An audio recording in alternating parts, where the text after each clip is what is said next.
you think about all the log laws that we've worked with, whether they're product laws where we add the logarithms, quotient laws where we subtract, or the power laws where we just bring in and out this crazy number. Okay, think about all of those laws that we've just done.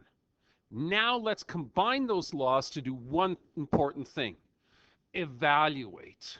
So this is going to be different than expanding and simplifying here. Evaluate actually means find me the number. So I want you to evaluate, find me the number that this group of logarithms is going to equal to. Pretty straightforward. Using your laws. Let's go to A. Let's go. I'll show you how easy it is. There's that 2 up front, right? Always look for key things like that. There's that 2 up front. Bring it in. So this is now log base 2 of 6 squared. Minus, can't do anything to this guy, so let's just write it down temporarily for right now. Now, just like we did before, that subtraction ends up being a quotient law, right? So here we go. Log base 2 of 6 squared. Quotient means that subtraction means you're going to divide by 9 once you bring it inside that logarithm and combine these 2 logs together. Now, look how simple this is. 6 squared is 36. Over 9, you get 4, right? Well, that's not the answer because you forgot to log it. So, okay, log base 2 of 4, right, is equal to x. Ah, that's easy enough to do. 2 to the power x equals 4 to the power of something, well, usually 1. So rewrite this in terms of this base. You got 2 to the power of x equals to 2 squared. The 2's cancel. Look at that. That equals to 2. How beautiful is that? From something that looks as big and monstrous as this to a simple value of 2. That's why we study the log laws. So using that same idea, let's do the same thing to this. One of the things that I really got to point out to you here is the only reason why I can use these log laws is because all of the bases are the same. That becomes really, really, really important. Okay, so let's go. Let's do this one. Well, not much we can do here, so this is still log 9, 2. There's a 4, bring it in, so this is subtract log 9, 2 to the power of 4, plus, oh, there's a 3 there, bring that in as well. Okay, so this is log 9, 6 to the power of 3. Oh, that's easy enough to do. Now look, there's your subtractions and your additions. So we can combine this to give you one pretty log. This will be 2. Subtract 2 to the 4, so that means divide by 2 to the 4. That's a plus, so that's going to be times 6 to the power of 3. That's as easy as it can get. Now, if you want, you can throw that into a calculator and you can work this all out. It works out very, very easily. Surprisingly enough, that becomes log. Don't forget the log because we still haven't done that yet. Okay? That becomes log 9 of 27. Oh, okay. Well, from this point, I can figure that out. That should be pretty easy.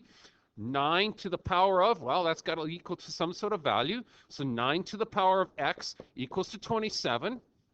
And then we can break this down. Don't forget, 9 is just 3 squared.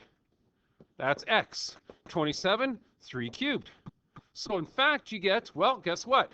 You got 3 to the 2x equals 3 to the 3. Cancel out the 3's. You got 2x equals to 3. So guess what x equals to? X equals to, yep, you guessed it, 3 over 2.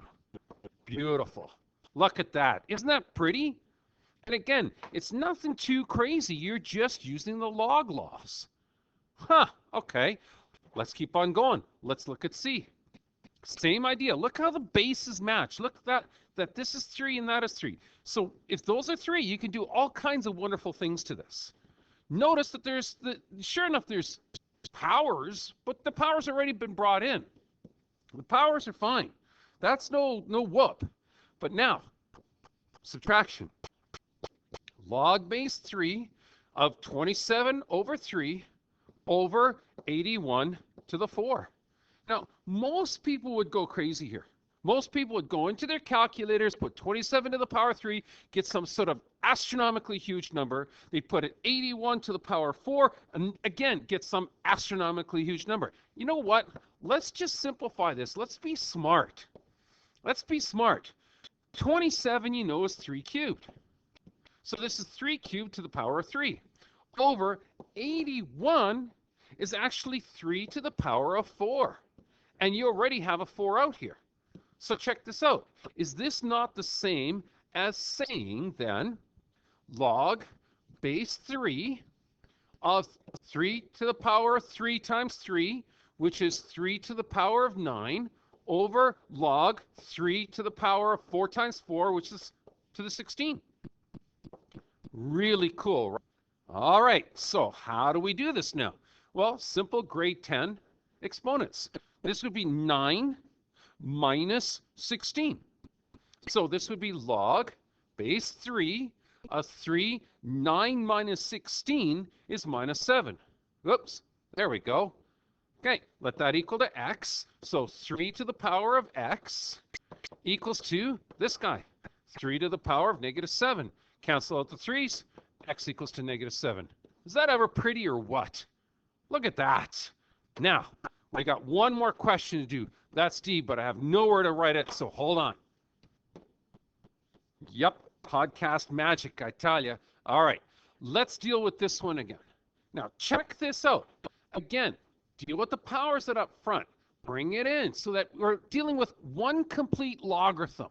So if you got that, then you got log base 2 root 6 minus log base 2 of 3 to the half. Well, yeah, don't worry about it. We got it. Don't you worry about it. Remember what the square root means. So isn't this the same as log base 2 6 to the half? This means division. So we're going to divide this by 3 to the half. And I know what you're saying. You're going, oh my God, Joe, I can't figure this out. I can't figure this out. Yeah, you can. It's actually really easy. It's based on grade 10 exponents. Bring in the log. It's still here, log base 2. But see how this is to the half and this is to the half? So you could just go basically looking like this. 6 over 3 to the power of 1/2. Isn't that cool? Now, you don't have to do this. At this point, you can just take the square root of both of those and divide it on your calculator, yippee skippy. But I just want to show you that you can actually simplify this one more step. This would be 6 divided by 3 would be 2 to the power of 1/2. Pretty neat, hey? Okay, now, before you go crazy and put 2 to the power of 1/2 into your calculator, remember, all of this equal to x. So check this out. Look. 2 to the x equals to, oh my goodness, 2 to the half, which means they cancel out, x equals to 1/2. See, you don't always have to go running to your calculator here, sports fans, in order to find the right answer. Just go out and really, really understand your power laws, and man, I tell you, it's a good time.